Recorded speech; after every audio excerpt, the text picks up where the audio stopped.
mahal ang puso ko at buhay man sa iyo'y ibibigay. Tungkulin ko'y gagampanan na lagi kang paglingkuran. Ang laya mo'y papantayan, Pilipinas kong hirang.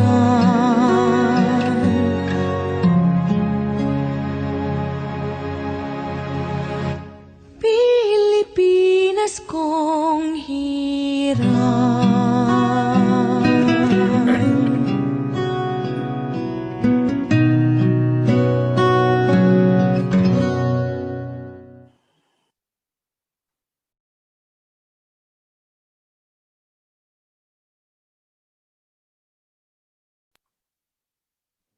We call on Ms. Rocio Nuida to open us with prayer. Father, your word says that where 2 or 3 are gathered in your name, you are in their midst. Thank you for being with us today. Let this meeting be full of your glory. Help us to deal with this difficult challenge that we face.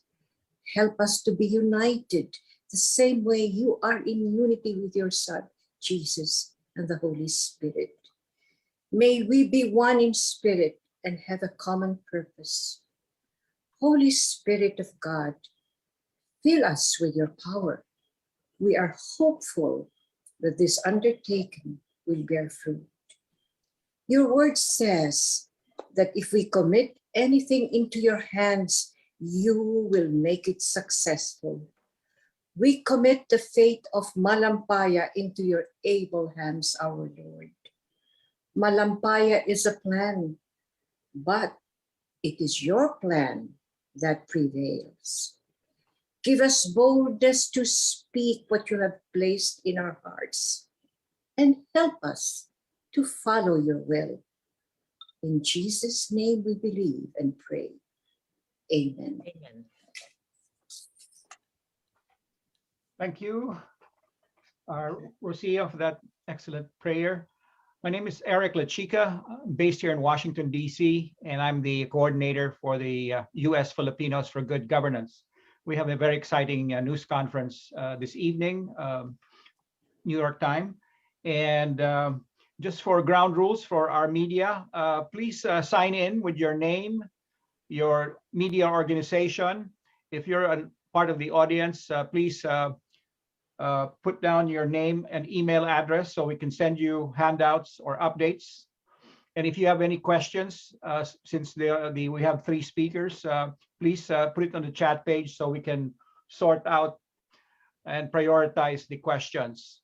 Sige, so please sign in on the chat page. We have more than, I think, about 30 people now.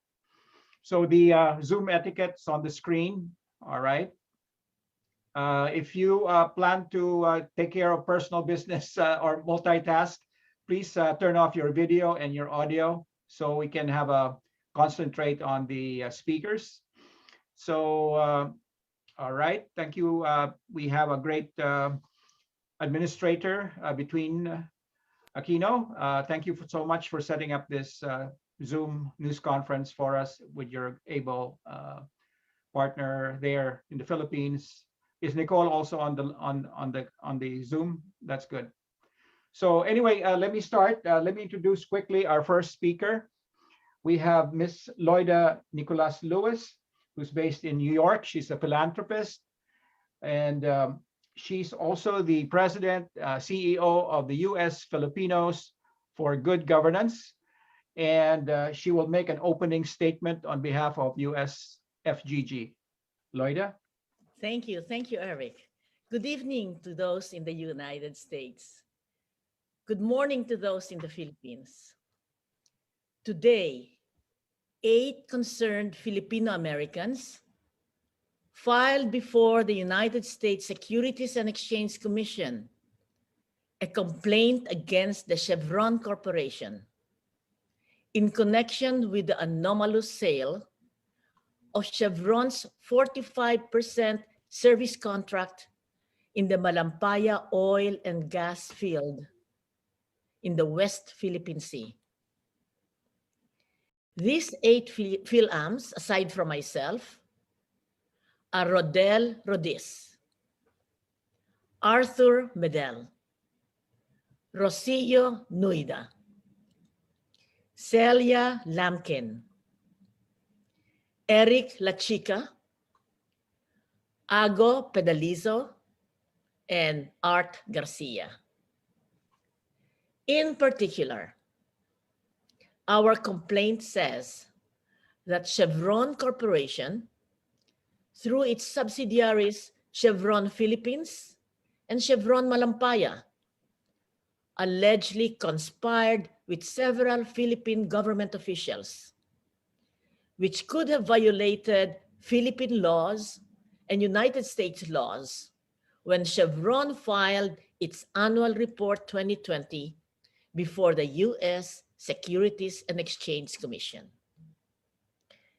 We take this action of filing a complaint with the Securities and Exchange Commission very seriously, and we do so only as a last resort.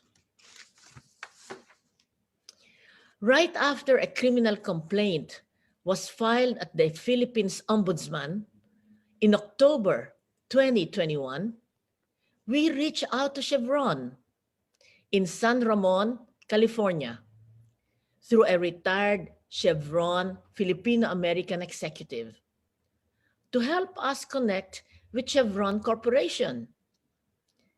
In spite of this executive's efforts, there was no response from Chevron. Next, we sent by email and Federal Express a letter to the Independent Board of Directors requesting for an audience to discuss Chevron's possible culpability in the sale of the 45% service contract. And I followed it up with several telephone calls with customer service. Again, we did not receive any response. I finally sent a letter via email and Federal Express to the Chevron's Chief Executive Officer, Mr. Michael Wirth. Once again, there was no response. As a result of this inaction of Chevron, we are compelled to file this complaint at the Securities and Exchange Commission in Washington, D.C. As Filipino-American leaders of our community, we take this action seriously as it affects the interest of the Filipinos in particular and of the American public in general. The Malampaya and its natural gas reserve provides 40% of the energy needs of Luzon, 20% of the entire Philippines country. Selling its 45% share in the service contract to an inexperienced, unproven, untested, and unqualified entity whose owner has donated 30 million pesos to President Duterte's 2016 campaign, that transfer would threaten the energy security of the Philippines. As Americans, we seek to protect the American taxpayers and shareholders who expect Chevron to act in the shareholders' interests as its fiduciary duty.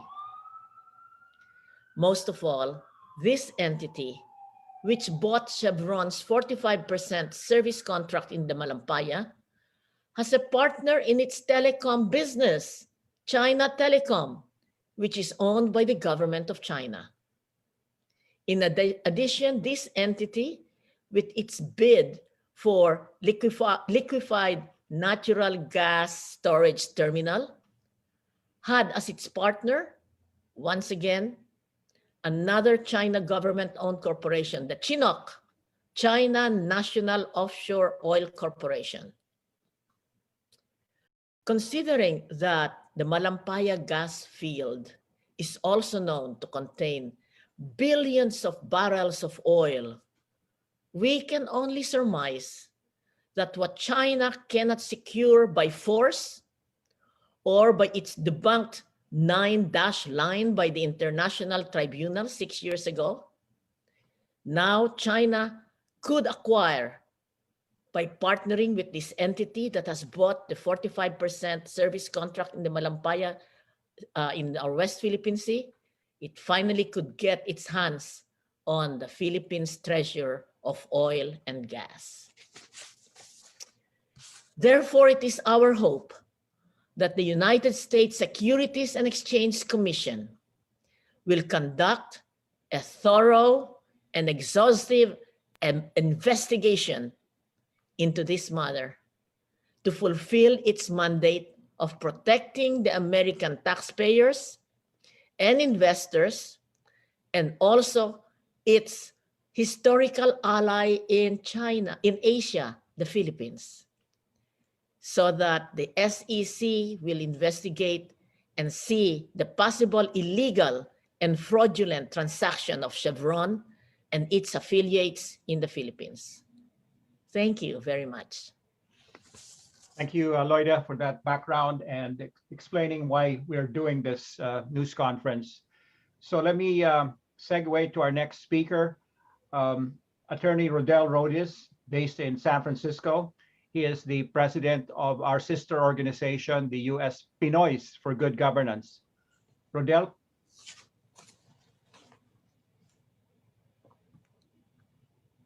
Rodell, kind of unmute yourself, Rodell. Okay. Thank you, Eric. Good evening to those in the United States and good morning to those watching us in the Philippines. As Loida explained, the U.S. Securities and Exchange Commission has jurisdiction over an authority to investigate the matter that we have brought before them because they are violations of U.S. federal laws. And they were committed by a US-based corporation, the Chevron Corporation, which is only 45 minutes from us here in San Francisco. The violations that we allege are violations of Section 10b-5 of the Securities and Exchange Commission. That is, the violation was the assignment of profits by Chevron Malampaya, one of the affiliate or subsidiary corporations of Chevron, the assignment to UC Malampaya, which is owned by Odena Corporation, which is owned by Dennis Uy, the crony of President Duterte, who contributed 30 million pesos when he first ran for president and has continued to receive benefits from the government, from President Duterte. We allege that there were at least two things that they did. One, Chevron misrepresented to its shareholders and to the Securities and Exchange Commission that it had sold its interest in the Malampaya project to Odena Corporation for $560 million.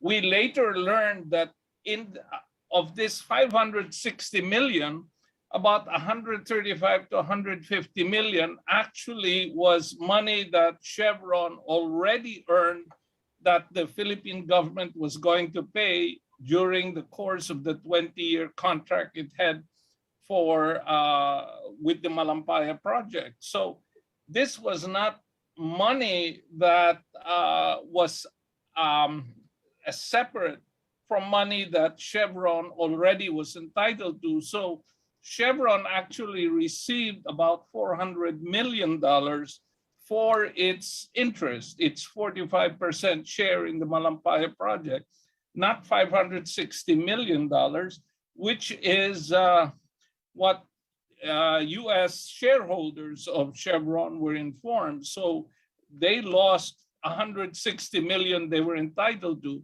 which was actually a gift by Chevron to Dennis Uy, because then Dennis Uy didn't have to pay the full 560 million because Chevron had in effect given it $150 million already. The other misrepresentation was that it represented to the Philippine government that Udena Corporation was financially solvent, that it was competent, qualified to assume the responsibilities that Chevron had undertaken as part of the joint operating agreement with the Philippine government. So these were two material misrepresentations Chevron made both to the Philippines and to the US taxpayers. These were fraudulent and negligent misrepresentations because they had a duty to the shareholders, to the Philippine government and the Filipino people to disclose all material facts honestly and fully.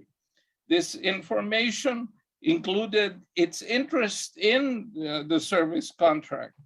So we want the Securities and Exchange Commission to investigate Chevron's responsibility and liability for its actions in dealing with this. We believe they breached their fiduciary duty to its shareholders, to the Philippine government, to the members of the joint operating agreement.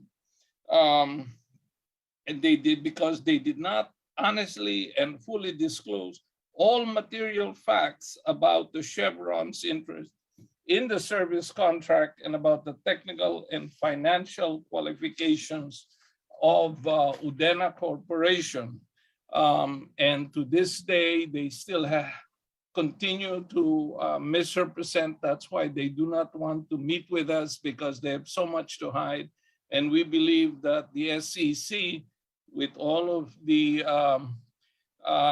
its tools, will be able to extract this information from the Chevron Corporation. Thank you. Thank you, Rodell, for that statement on why the substance of the complaint and what are the ramifications. Our third speaker is Attorney Arthur Chuck Medell, who's based in Washington, D.C. He's our legal counsel of the US FGG. Chuck?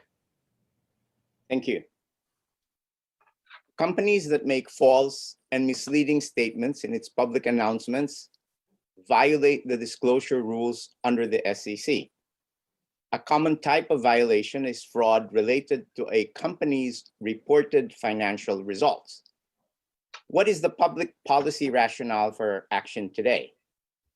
It is to protect the American taxpayers and common investors, to ensure that their investment of hard-earned money, many earmarked for their retirement, is protected by strong corporate governance. Over the past 20 years, the Securities and Exchange Commission has tightened requirements related to corporate governance and compliance programs. After the Enron debacle, Congress passed the Sarbanes-Oxley Act, which set forth the requirements for how corporations, especially public corporations, should govern themselves. Section 302 of the Act mandates a set of internal procedures designed to ensure accurate financial disclosure. In a major case that the Securities and Exchange Commission investigated in 2019, the SEC found that Ericsson Telecoms engaged in improper and false financial disclosures and record keeping to hide a 5-year bribery scheme involving various government officials in several countries.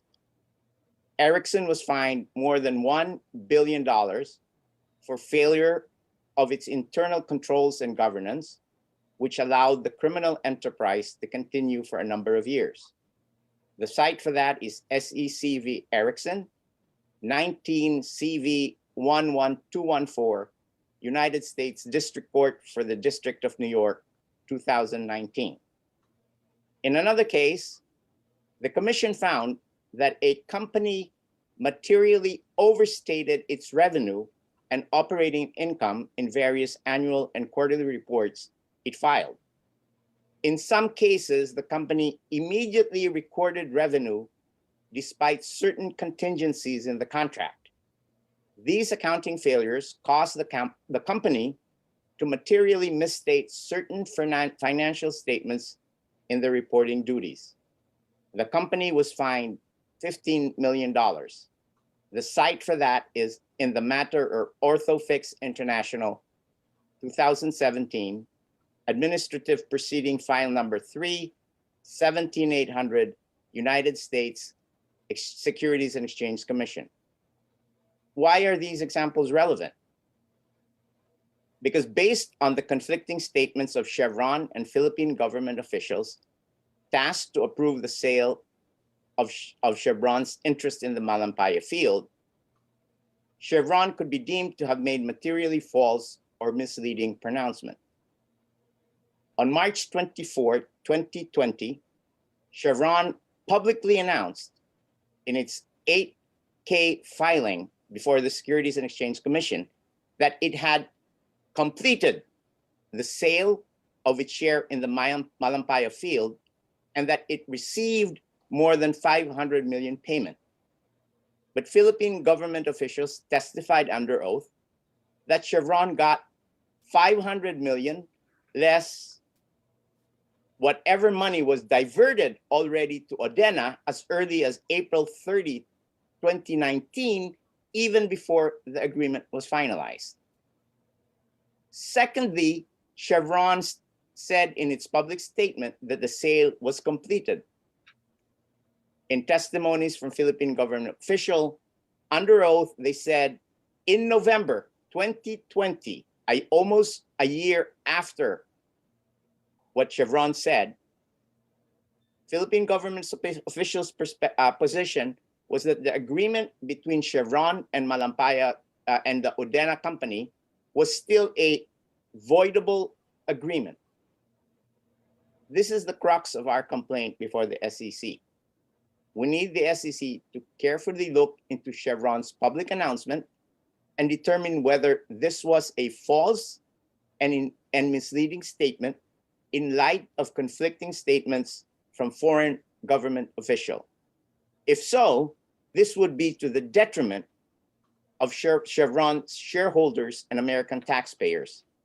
In filing this TCR, therefore, we urge the Commission to pursue this matter in order to protect the American taxpayer and investors and continue its important role in preserving a global commercial system free of corruption. Thank you. Thank you, Chuck Medell. And before we're going to be going into an open forum, and we've had a lot of advanced questions put in. So just a reminder for those who just joined us from our media persons is to sign in on the chat page with your media organization and your email address, so we can send you, number one, the prepared statements from Ms. Lewis, from Attorney Rhodes and Attorney Medell to help your in your research. So yeah, we're going to have the several questions, but let's put the Zoom etiquette reminders on this screen between, if you can post it. Okay. All right. All right. So we will go to live questions later after we complete the first advanced questions, which some of you already, I'm pretty sure, will be about to ask. So the first question that we received, and I can direct this to Attorney Rhodes. Number one, can Chevron ignore this complaint?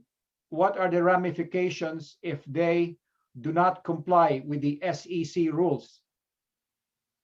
Rodell? Well, they can ignore this at their peril because they are subject to complying with the Securities and Exchange Commission. Otherwise, they would lose their ability to operate if the SEC, with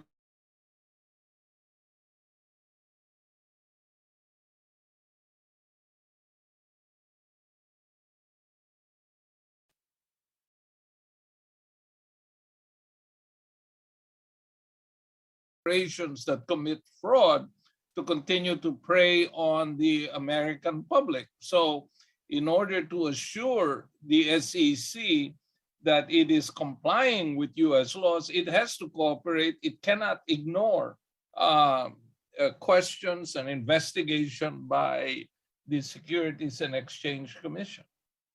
Thank you, Rodell. Question number 2, advanced question, and I'll direct this to Loida.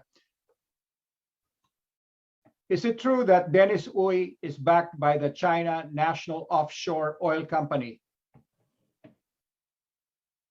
We can only surmise, but what I'm saying is that Chevron and Shell decided to sell their shares because the Philippine government under Duterte refused to give them an extension of their service contract. It ends in 2024. They have been asking that since 2010, since 2016, and they were refused.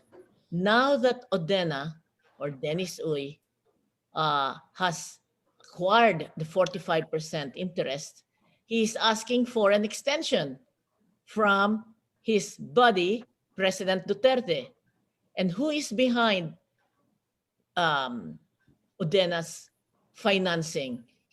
First of all, they borrowed all the money, all the 400 that they paid Chevron to acquire the 45% interest.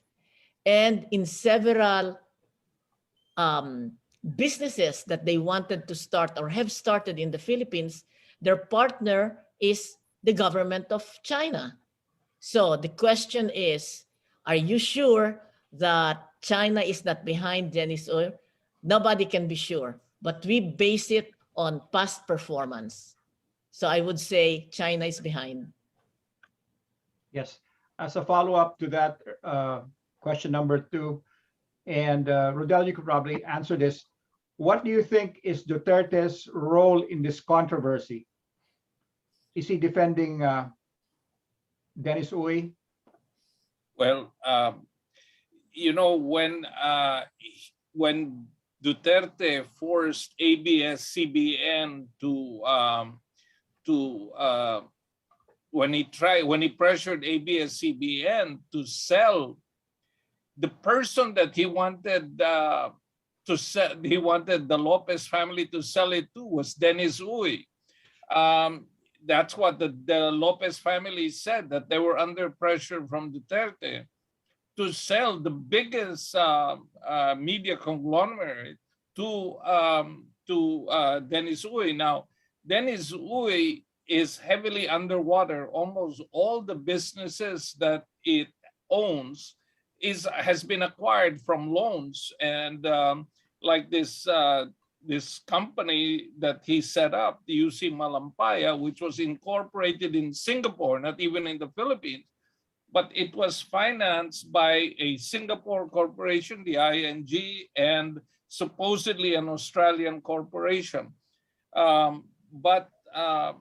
So we believe President Duterte, and when last week President Duterte said that this was perfectly legal, what Chevron and Dennis Uy did, because this was just a transaction by parties. But the contract specifically states that, yes, you can have transaction of the parties, but after you reach an agreement, you have to bring it to the Department of Energy, you have to bring it to the Philippine government for approval. And the Philippine government would then check to see if this company is financially solvent, has the financial stability and the experience. But how could a company have the experience when it was only formed in September of 2019, and then it signs a contract to operate the only gas field that the Philippines has, providing 40% of the energy needs of the Philippines?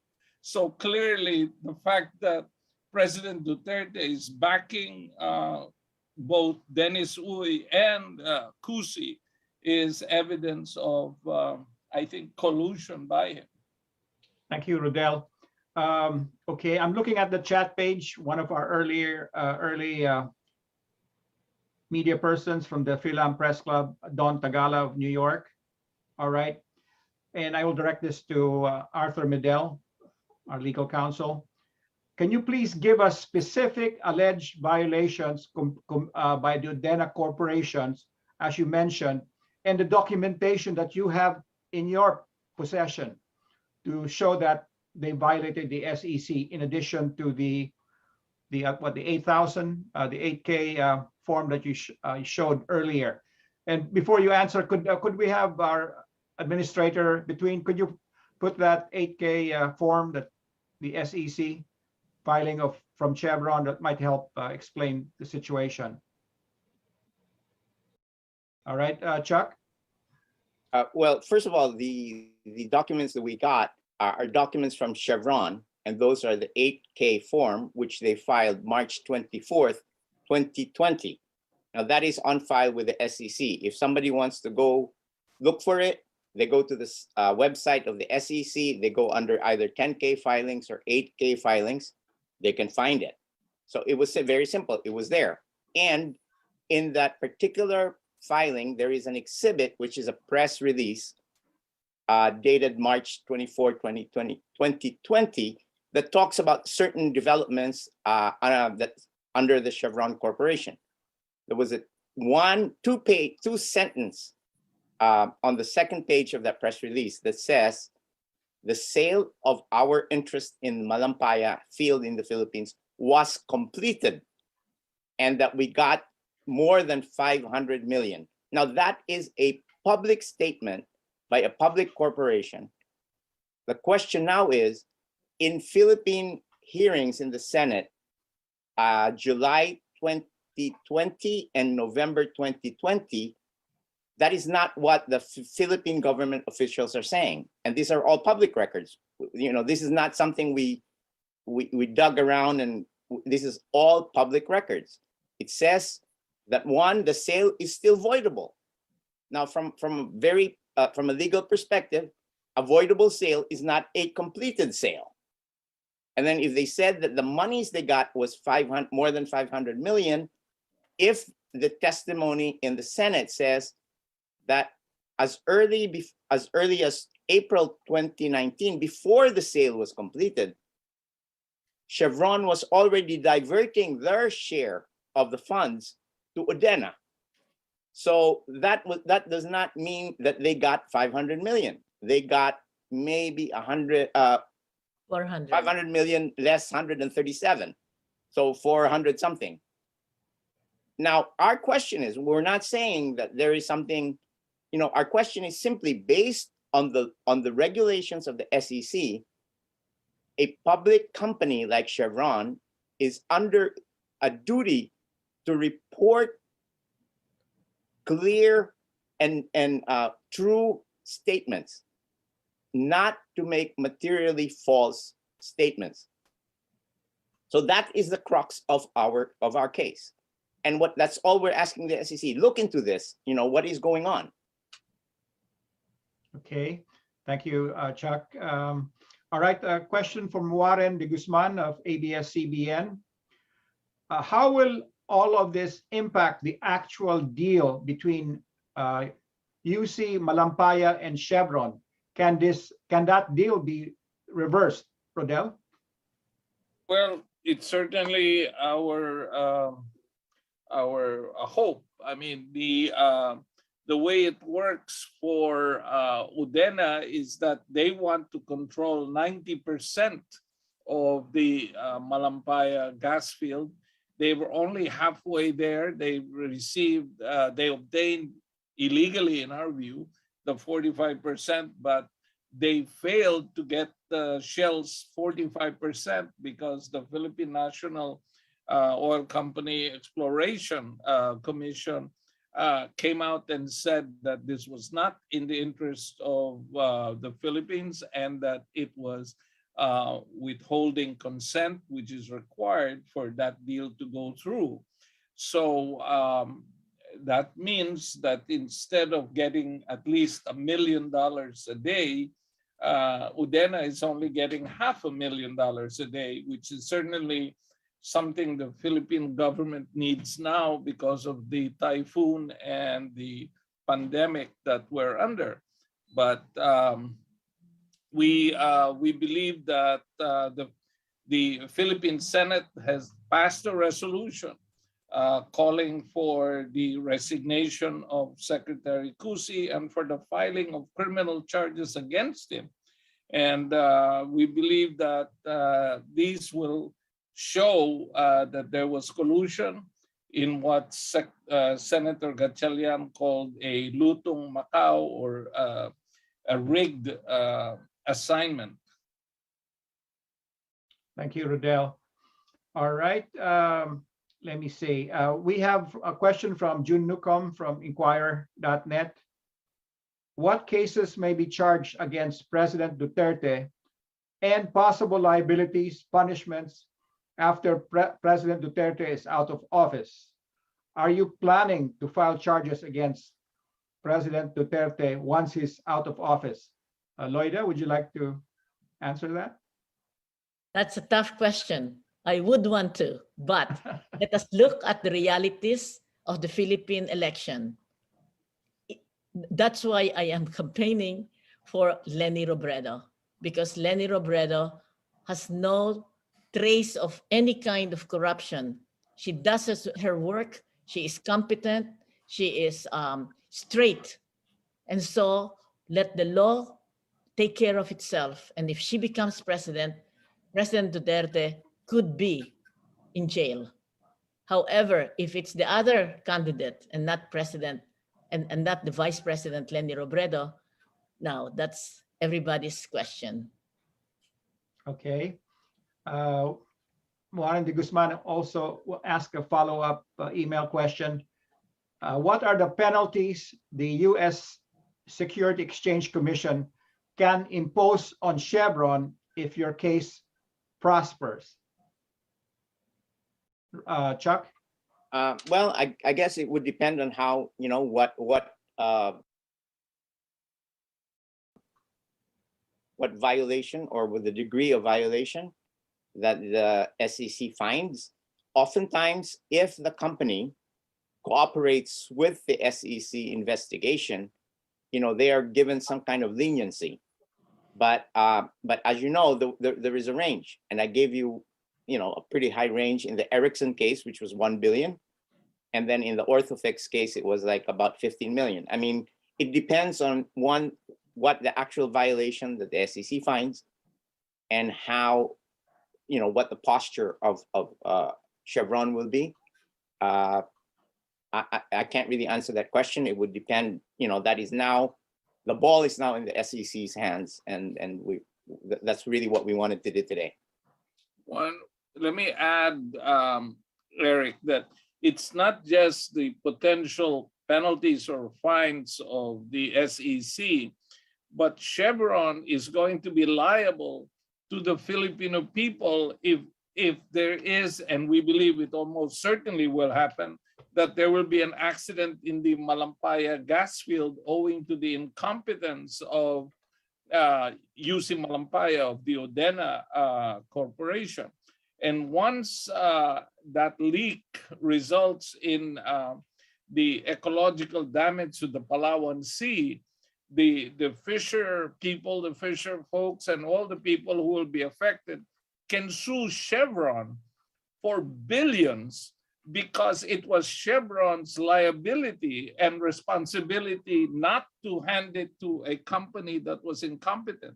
Last October, the Philippine National Oil Corporation, or Meralco, had to shut down, Malampaya shut down for a whole month which resulted in taxpayers having to pay 60 pesos more per month because Meralco had to get the source outside of Malampaya at a much higher rate.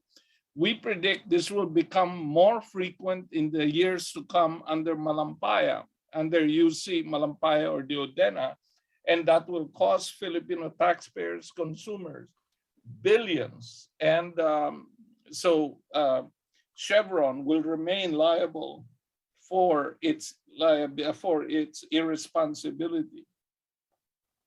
Thank you. All right. Go ahead, Loida. Yes, the whole purpose of our trying to talk to Chevron is to try to show them what's going to happen if they don't settle this matter. And what is the settlement we were asking, or we were trying to say to them, but they never listened to us. They never even recognized us. Return the 45% service contract to the PNOC, give it back to the Filipino people, to the Filipino government, because it is meant for the Filipino people. So that now, instead of $50 million that goes to the pocket of Odena, it will go to the Filipino people, to the Filipino government, so that we can build more schools, more hospitals. We can send our children who cannot afford to college to become doctors, nurses, lawyers, accountants, teachers. That's the meaning of what Chevron has done to the Filipino people. Thank you, Loida. We're going to have an open forum. You can ask questions verbally. So if you can unmute yourselves for the media person, we made a request to several of you already to, if you'd like to ask questions for the next 10 minutes, we're going to have live questions. All right, I think the other question from Warren. Okay, let's start with Warren de Guzman. I think you had a follow-up question. How long do these cases usually take? Hold on, it moved. Okay. Can the US SEC, hold on, coordinate with other jurisdictions to impose sanctions or help those jurisdictions penalize, like say, UC Malampaya? Chuck, would that? Yeah, well, normally, I mean, I don't know how long these cases take. I mean, obviously, you know, the SEC will do a thorough and exhaustive investigation. That's our hope. Now, how long they take, you know, one cannot predict. It depends as well on how strong the pushback is going to be from Chevron. Are they going to cooperate? Are they not going to cooperate? So those are factors that come into how long these matters go through. Now, if, for example, the Securities and Exchange investigators, enforcement people find that there is possible criminal violations, they will refer that to the US Department of Justice. That's why in the Erickson case, if you notice, the case was before the US District Court in the Southern District of New York. So if they do find that there is some kind of criminal liability or culpability, they will probably refer that to the US Attorney in the Northern District of California. Now, if they also find that there is, and I'm saying if, okay, if they also find that there was some kind of criminal collusion between Chevron and or Philippine entities, and if they refer that to the US Justice Department, I know that there is a mutual legal assistance agreement between the US and the Philippines. So in that way, they can go after entities in the Philippines. But remember, that is a big if. We don't know what the SEC will find. Yeah, before we go to Dean, Don Tagala of the Philam Press Club of New York, last question here. What do you do, or what do you hope to get out of this legal complaint to the SEC? What is the end goal, your end goal in mind? Loida? I just mentioned it. The end goal is the end goal of all our actions against Chevron is for Chevron to nullify the contract it has with Dennis Uy, with Odena or it's UC Malampaya, nullify it.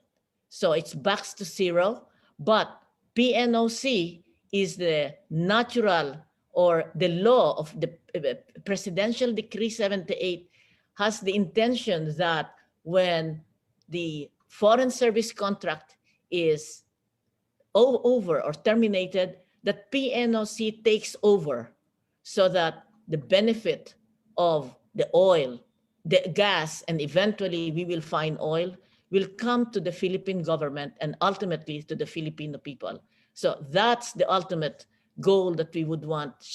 That's why we have filed this case. Very good. I've asked several of you to unmute yourself. I think now we have about 5 minutes for open questions. Before we go, Dean, identify yourself and where you're based and your question. I'm from ABS-CBN. I'm based in Manila.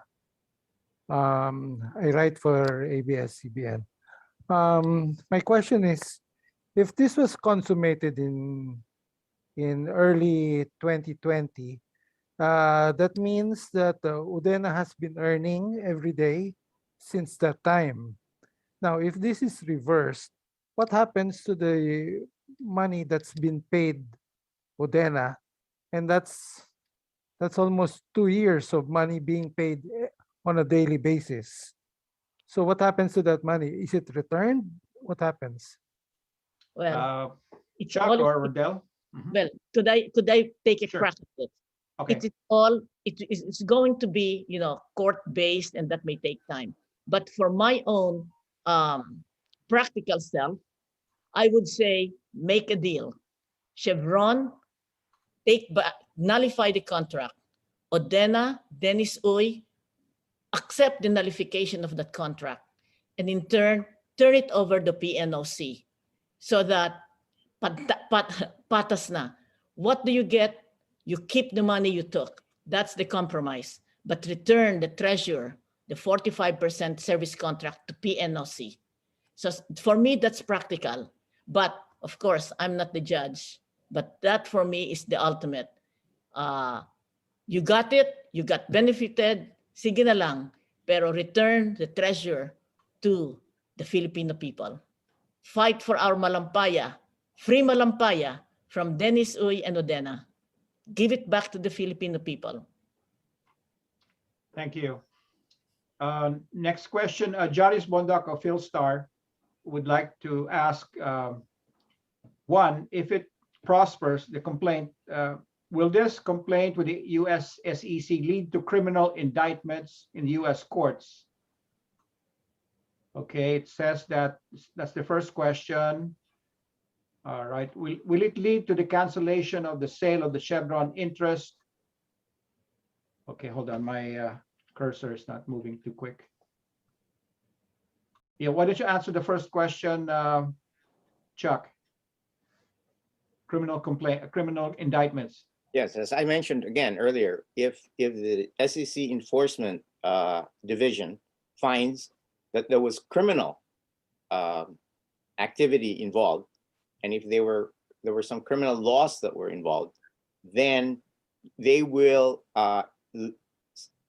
refer that to the U.S. Justice Department through the U.S. Attorney's Office, and yes, that would be pursued. Now, it is also possible that it can only be an administrative sanction by the SEC itself, and there could be a violation of SEC rules that do not necessarily rise to the level of a criminal activity. So just take that; those are distinctions.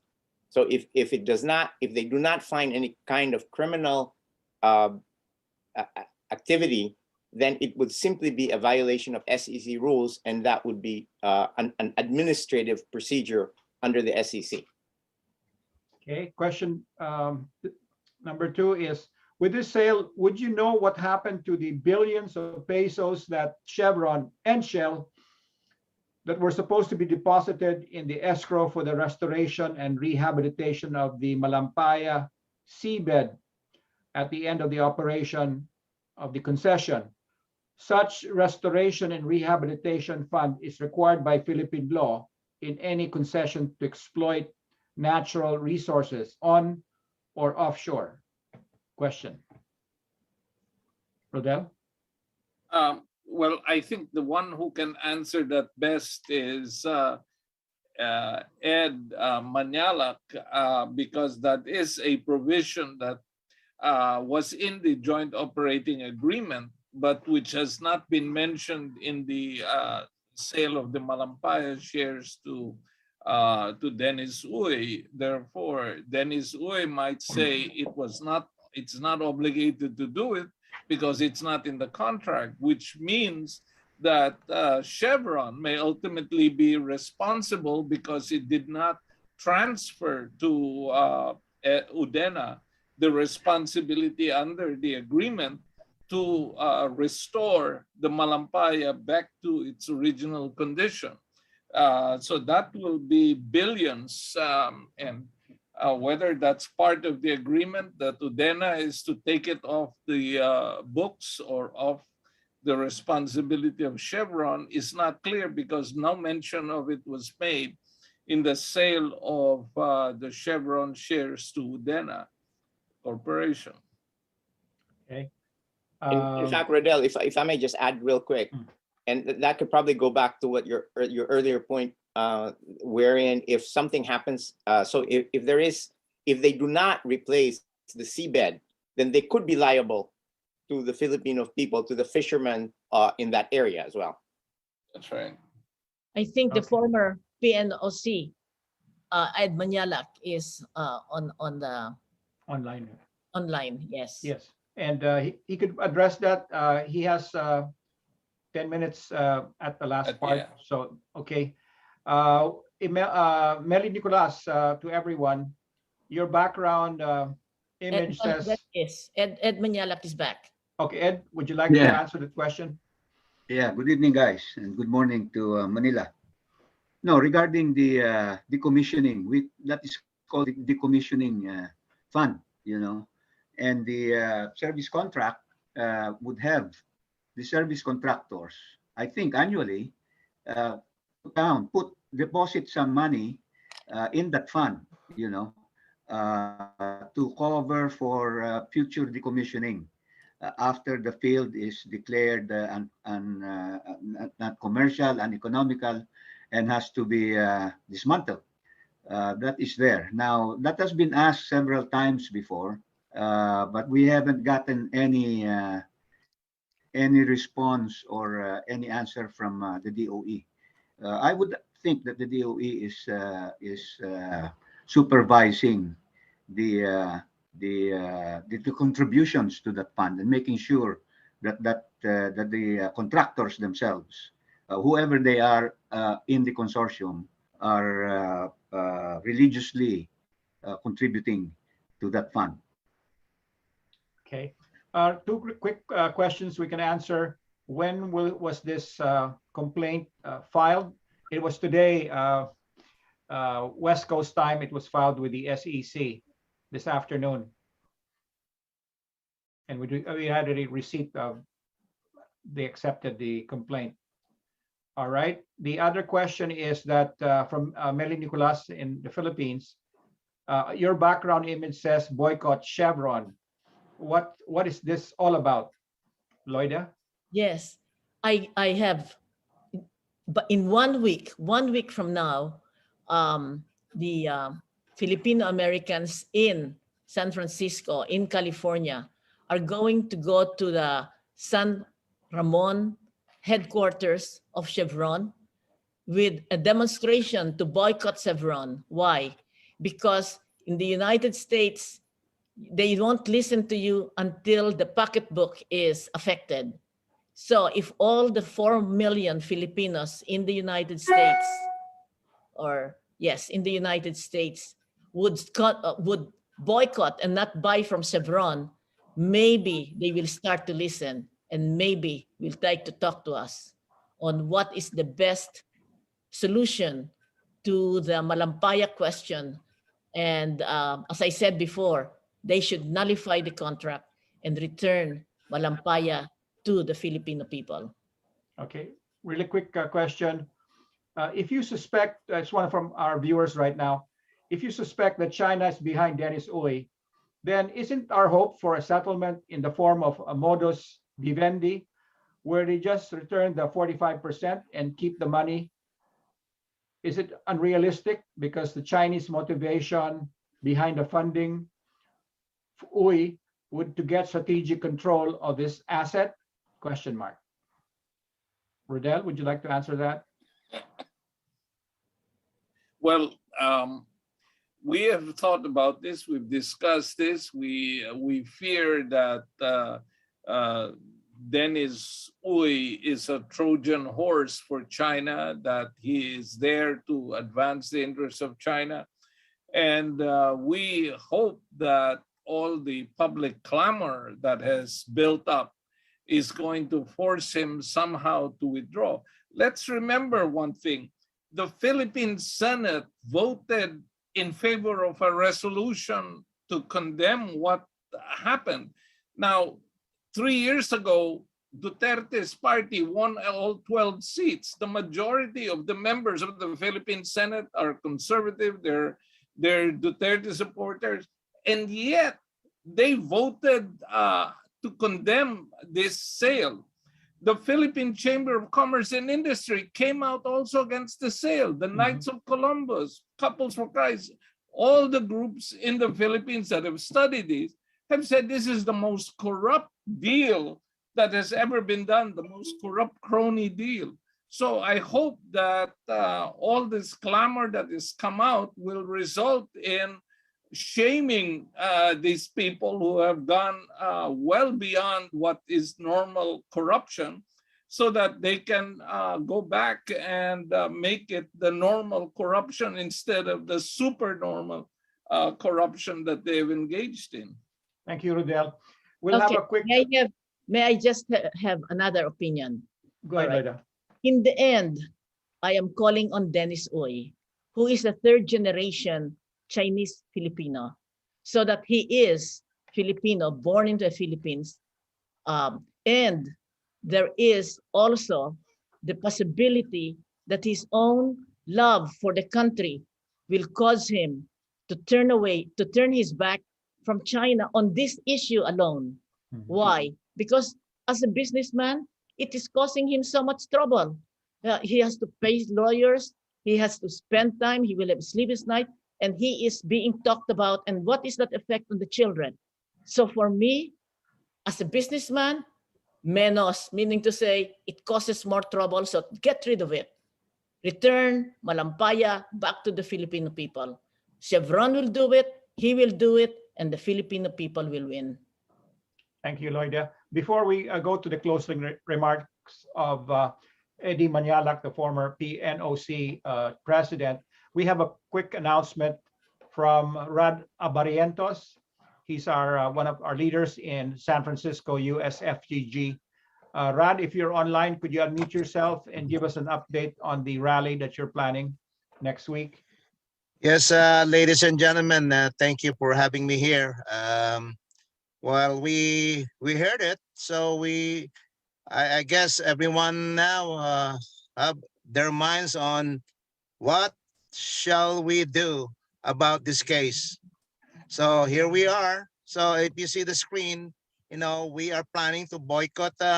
We're calling to boycott Chevron, and for that matter, we will have a protest, a rally for our Malampaya, to call on Chevron to, return it back to the people, to the Filipino people. So it will be on February 17, 2022 at 11 a.m. Pacific time in front of the Chevron headquarters in San Ramon, California. So we are inviting to join us and fight for us.